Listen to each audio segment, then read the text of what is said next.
बच्चों को दिया करती, और लोग कहते यार ये तो पास्टर बन गई है, 6-7 साल की लड़की कैसे पास्टर बन गई है।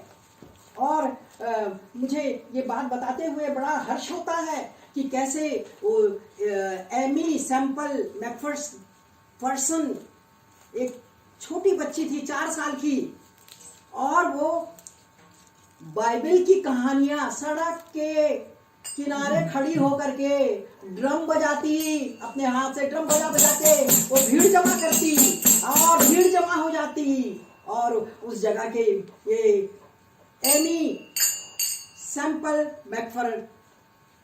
मैकफरसन जो बच्ची थी, वो इस प्रकार वो कहानियां सुनाया करती बाइबल की, सारी भीड़ जो को जमा करने की शक्ति उसके पास थी। मैं वही कल्पना कर रही हूँ कि मैं 7 साल की लड़की बपतिस्मा देती थी, पर इधर एमी सैम्पल जो मैकफरसन है वो 4 साल मेरे से भी छोटी होकर के वो बाइबल की कहानियां सड़क पर वो ड्रम बजा बजा के ढम ढम ढम ढम कहानियां बताती, पूरी भीड़ जमा हो जाती प्रियो।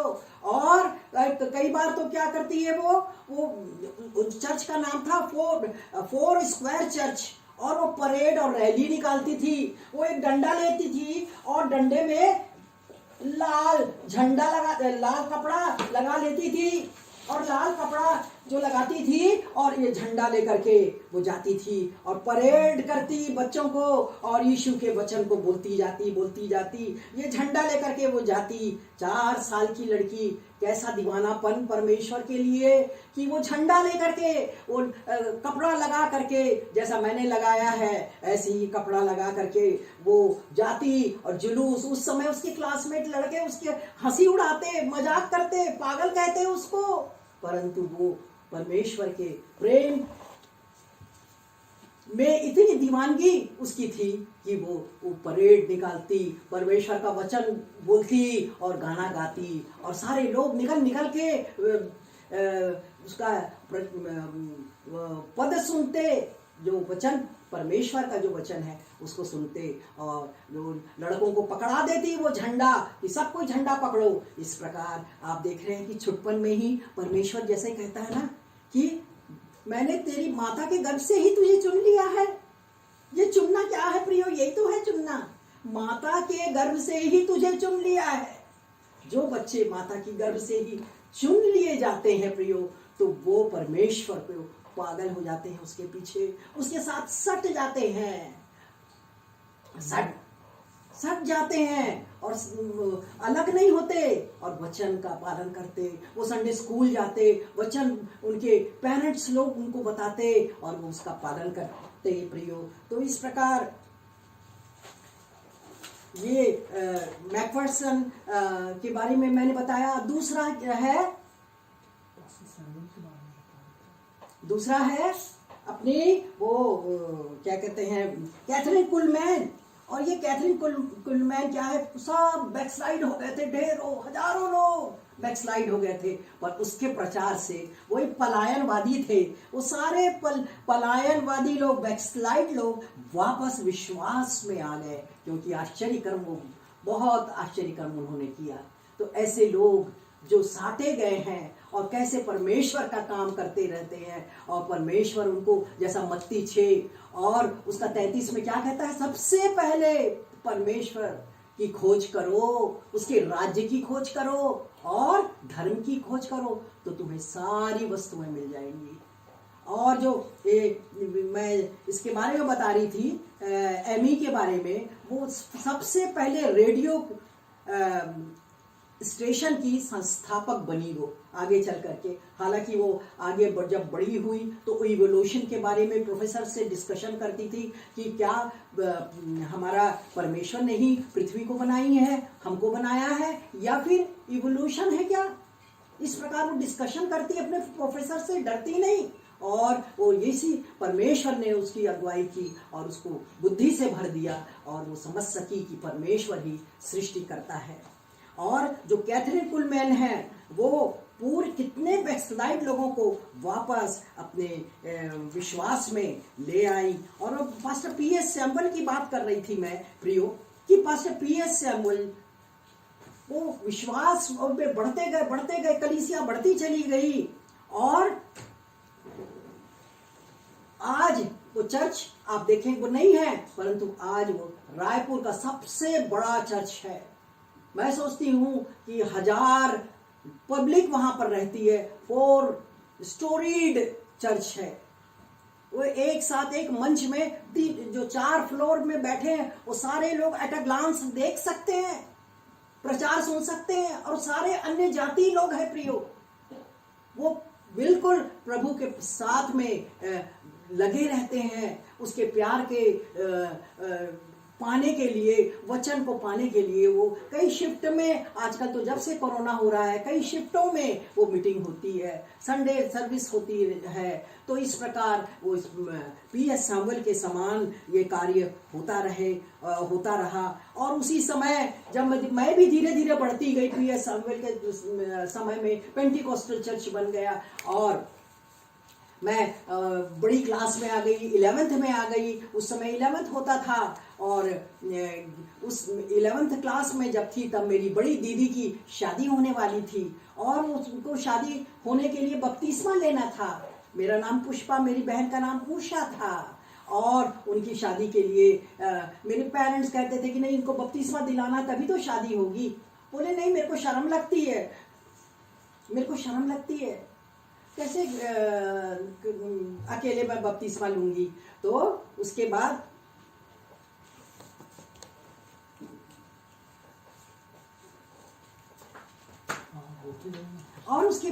फिर मैं सब कोई बोलने लगे कि अरे पुष्पा को भी बपतिस्मा लेना चाहिए। और मैं बपतिस्मा के लिए, मैं छोटी लड़की थी, मैं केवल 15 साल की थी, तो मैं तैयार हो गई, क्योंकि मैं अपने माता पिता की बड़ी आज्ञाकारी लड़की थी। और मैं तैयार हो गई, और उस समय मीटिंग चल रही थी प्रियो, और मैं दुआ करने लगी, प्रभु मेरी तो जबरदस्ती लोग मेरी बपतिस्मा दिला रहे हैं, परंतु मेरे मन को तू शुद्ध कर। मैं शुद्धता के साथ तेरे इस पवित्र विधि को पूर्ण करना चाहती हूँ। बस यही एक लाइन, मुझे दुआ करना नहीं आता था प्रियो, और यही दुआ की मैंने, और मेरे मुंह से अन्य भाषाएं निकलने लग गई। मैं बोली अरे क्या हो गया, मैं अपने मुंह को बंद करने लग गई, तो क्या हो गया, क्या हो गया, मेरे मुंह से क्या क्या निकल रहा है। मैं अपनी माँ के पास दौड़ी चली गई, मम्मी मेरे मुंह से क्या क्या निकल रहा है। वो पास्टर पीएस सामुएल के पास जाकर के कहीं कि पुष्पा को तो पवित्र आत्मा मिल गया। जब आपका दिल नरम है, जब आपका दिल पवित्र है, उसमें कोई खाली है आपका मंदिर, दिल का मंदिर। और यीशु कहता है ना, तेरे दिल के द्वार पर यीशु खटखटाता, खोलो तुम दरवाजा, वो है आना चाहता। वो आना चाहता है प्रियो। वो आ गए मेरे हृदय में, जैसे एमी के हृदय में आया, वो 4 साल की बच्ची के। मैं भी परमेश्वर की दीवानी हो गई। और मैं जो टीनेजर लड़कियां थी उनको सैटरडे मीटिंग में बैठाने लगी। कोई पास्टर नहीं रहते थे प्रियो, पर मैं उनके साथ, हम सब जवान लड़कियां वहां पर प्रार्थना करते थे, और बिना पास्टर के लड़कियां पवित्र आत्मा से भर गई। इस प्रकार उस समय पवित्र आत्मा का इतना अभिषेक था कि हम कल्पना नहीं कर सकते। आजकल तो हम देखते नहीं है प्रियो, आज तक हम देखे नहीं कि कोई दुआ करने के बाद या प्रार्थना करने के बाद या कई बार उनके विजिट करने के बाद भी ये नहीं होता। पर उस समय सारी लड़कियां, मेरी फ्रेंड्स, वो पवित्र आत्मा से भर जाती, और संडे को वो गवाही देती कि पुष्पा दीदी के साथ हम प्रार्थना करने गए। ऐसी ही जिंदगी मेरी प्रियो चलती गई। मैं बीएससी फर्स्ट ईयर में एडमिशन ले ली। और मेरे पेरेंट्स बहुत गरीब थे, क्योंकि मेरे दादा दादी ने अपना सारी प्रॉपर्टी मेरी बुआ को दे दिए, और हमको बाहर निकाल दिया गया, कुड़की करके बाहर निकाल दिया गया। और जब बाहर निकाल दिया गया तो हमको रहने के लिए वहाँ घर नहीं था, क्योंकि वो तो बहुत बड़ी खेती थी, उनके पास मालगुजार थे मेरे दादा, और वो तो मर गए। पर मेरी दादी को पता नहीं क्या हो गया, वो अपनी बेटी को सारी प्रॉपर्टी दे दी, और हमें निकलना पड़ा प्रियो, कुछ बर्तन और कुछ कपड़े लेकर। और वहाँ एक जॉनी ब्रदर थे, और वो कहते मेरा घर तो ठीक से बना नहीं है, और उसमें प्लास्टर भी नहीं है, जमीन भी वो मिट्टी मिट्टी है, क्या आप रहोगे क्या उसमें, खिड़की के पल्ले नहीं लगे थे, और कैसे करेंगे। तो उस समय हमारी क्या स्थिति होगी प्रियो, आप कल्पना कर सकते हैं। मैं 7वीं 8वीं तक आ गई थी और तब वहाँ पर मेरे पापा ने कहा कि नहीं नहीं जैसे भी है हम लोग रह देंगे। साड़ी को फाड़ फाड़ के मेरी माँ ने पर्दे लगा दिए और दरवाज़ा बंद करने के लिए पल्ले नहीं थे। तो ये स्थिति थी। एक बार तो जब सिविल लाइंस में रहते थे बहुत अच्छे वेल टू डू थे, परंतु आज स्थिति क्या हो गई, यही बात बोल रही हूँ।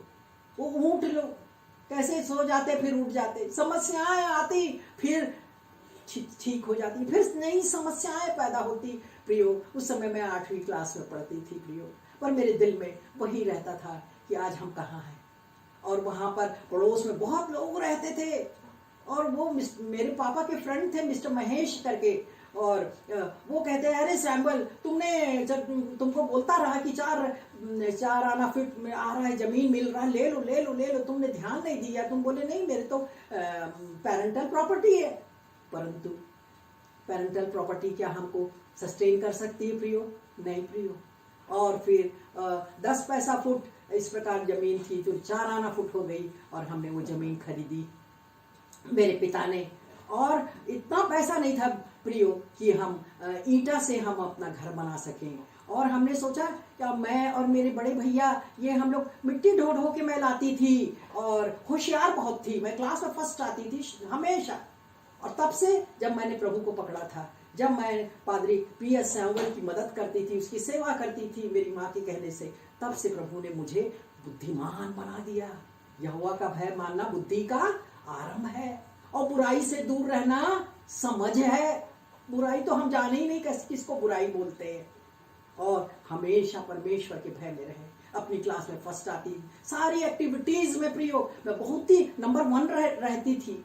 और नंबर 1 रहना ये मेरी शिरकत हो गई, मेरी आदत हो गई, मेरी अरमान हो गया कि मुझे फर्स्ट आना है, सब चीज़ में फर्स्ट आना। और ये सब जितने मेरे पिताजी के फ्रेंड्स थे, मिस्टर दत्त थे और मिस्टर योना थे और मिस्टर महेश थे और उनके बच्चे भी थे। मैं कुआं से मिस्टर महेश के यहाँ कुएं से पानी भर के लाती थी प्रियो। उस समय मैं 9वीं 10वीं में रही होंगी, क्योंकि अब नया जमीन है तो फिर घर बनाना है, तो खपरे वाला घर बना हमारा। और इस तरह से ज़िंदगी चली। और फिर जब मैं कॉलेज में गई तो फर्स्ट ये जब 9th 10th में गई तो मैं सालिम स्कूल मिशन स्कूल में रहती थी और वहाँ भी प्रचार करती थी। जब प्रेयर होती, मास प्रेयर होती थी, उसमें बोलना पड़ता था नीति वचन या आदर्श वचन, तो जेरी पुष्पा सबसे पहले रखता था। वो मिशनरियों ने मेरा नाम जेरी रख दिया। मुझे सब कोई जेरी भाजी चिढ़ाते थे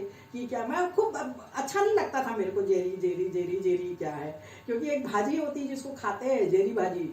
तो मैं सोचती थी मेरे को क्यों इन लोग ऐसा जेरी जेरी किसने नाम रख दिया, तो किसी मिस शेफर ने रखा होगा, अंग्रेज महिला ने रखा होगा, खैर जो भी है, पर ये जेरी मेरे लिए बहुत आशीषमय हो गई। यही जेरी नाम मेरे लिए आशीषमय हो गई प्रियो। और मैं उनके यहाँ से कुआं से पानी लेकर के आती और मैं कॉलेज में 9th क्लास से मुझे स्कॉलरशिप मिलने लग गई प्रियो।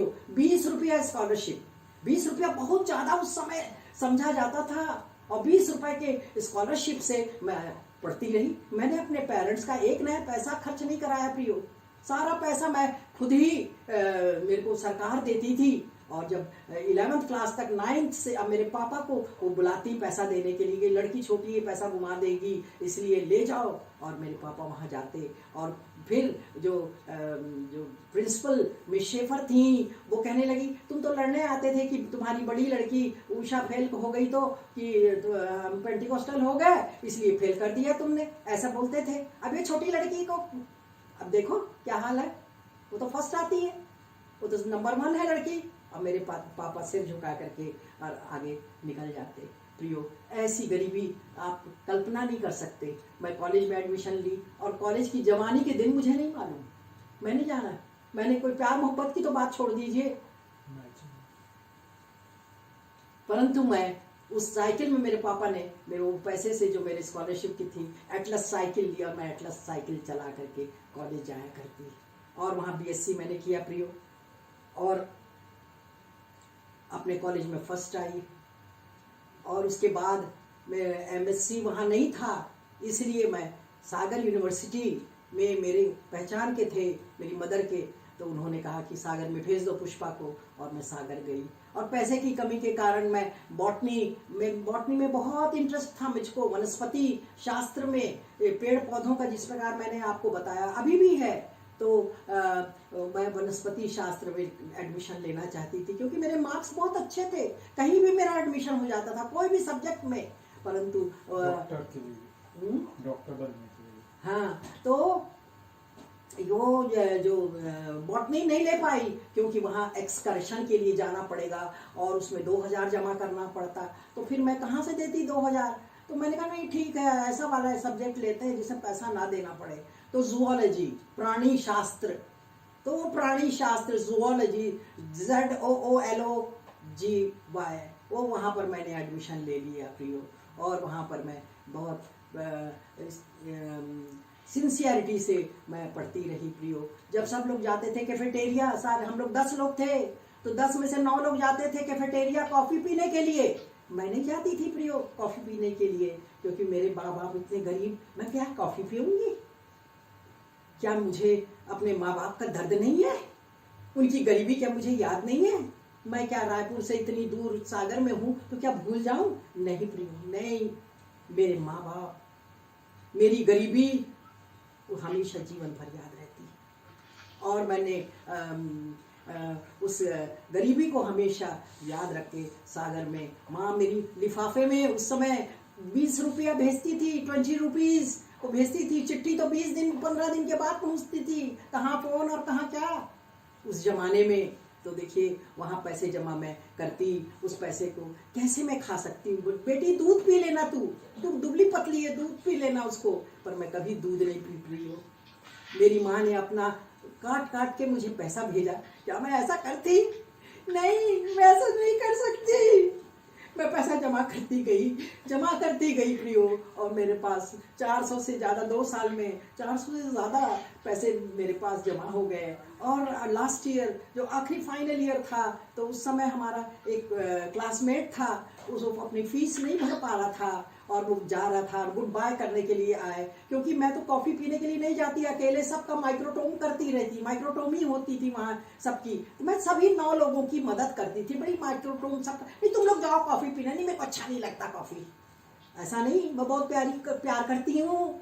परंतु क्या मैं अपनी माँ के पसीने की कमाई को, मेरे पेरेंट्स की, क्या मैं ऐसे व्यर्थ के काम में खर्च करूँ? मुझे हॉस्टल में तो अच्छा बढ़िया खाना मिलता है प्रियो। मैंने वो उस वहाँ नहीं जाती कैफेटेरिया, और माइक्रोटोमी करती रहती, अपना सबका स्लाइड बनाती रहती, सारी चीज़ें जिसको जिसको जितना, क्योंकि हम लोग फिशरीज जो है पीसेस, PISSES पीसेस, तो ये एक्चुअली मछली वाला है। तो ये स्पेशलाइजेशन था, तो उसके सब को हमको वो बनाना पड़ता था, माइक्रोटोम दिया जाता था, तो उसके स्लाइड्स बनाए जाते थे। तो वो स्लाइड में सबका बनाती थी। तो वो लड़का आकर के बोलता है कि मैडम अब मैं जा रहा हूँ। अरे हमने कहा सर काहे के लिए जा रहे हैं? तो बोले नहीं फीस नहीं है मेरे पास, फीस नहीं है, आई है। मैंने कहा नहीं आप चिंता मत करो, मेरे पास है ना 400 रुपया, आप चिंता नहीं करना, मैं क्रिश्चियन लड़की हूँ, और बाइबल में लिखा है कि सबकी मदद करना, जो दुखियारे हैं, जो कमी में हैं, तो मैं दे दूँगी। पर मैं गरीब लड़की हूँ, मेरी माँ अंडा बेच के पैसा भेजती है मेरे को, मैं धनवान थोड़ी हूँ, मेरे पास एक्स्ट्रा पैसा नहीं है। उस गरीबी के पैसे को मैंने जमा करके रखा, मैं आपको दे सकती हूँ, आप वापस करना तो कर देना, नहीं तो कोई बात नहीं। और मैंने दूसरे दिन उनको पैसे दिए। तो आप देखिए जो मेरी माँ ने बचपन से जो वो करती रही, तो वैसे ही मैं कैसे सीखती गई और आगे बढ़ती गई। सोच लीजिए न कमाई न धमाई, फिर भी मैं अपनी माँ ने जो लिफाफे में भेज रही हूँ जमा करके, मैं सोचती थी कि अपनी माँ के लिए मैं साड़ी खरीद दूंगी, कुछ बर्तन भाड़े, कोई रजाई और गद्दे खरीदवा दूंगी, ये सोचती थी। पर मैंने उस गरीब यानी क्लासमेट, तो मैंने उसको एक शब्द कहा, डोंट मिसअंडरस्टैंड मी, मुझे गलत नहीं समझना, मैं आपको प्यार मोहब्बत नहीं कर रही हूँ कि प्यार हो गया तो मैं तुम्हारे लिए पैसे उड़ा दूँ, नहीं, मैं क्रिश्चियन हूँ, और मैं ऐसा करना हमारे बाइबल में बिल्कुल असंभव है? विश्वासी का अविश्वासी से क्या मेल, बैल का बलियाल से क्या मेल? तो इस प्रकार एमएससी मैंने किया। और उस लड़के ने नोट्स मेरे लिए लाया, जो गोल्ड मेडलिस्ट थे मिस्टर चौरसिया, वो यानी पिछले साल के गोल्ड मेडलिस्ट थे सागर यूनिवर्सिटी के, उसके सारे नोट्स उन्होंने मेरे को, मैं नहीं मांग रही थी, वो खुद लाके दिया कि पुष्पा मैडम आप इसको पढ़ो, पर वो फलानी लड़की को मत देना, उसने, मैं तो मेरे पड़ोस में रहती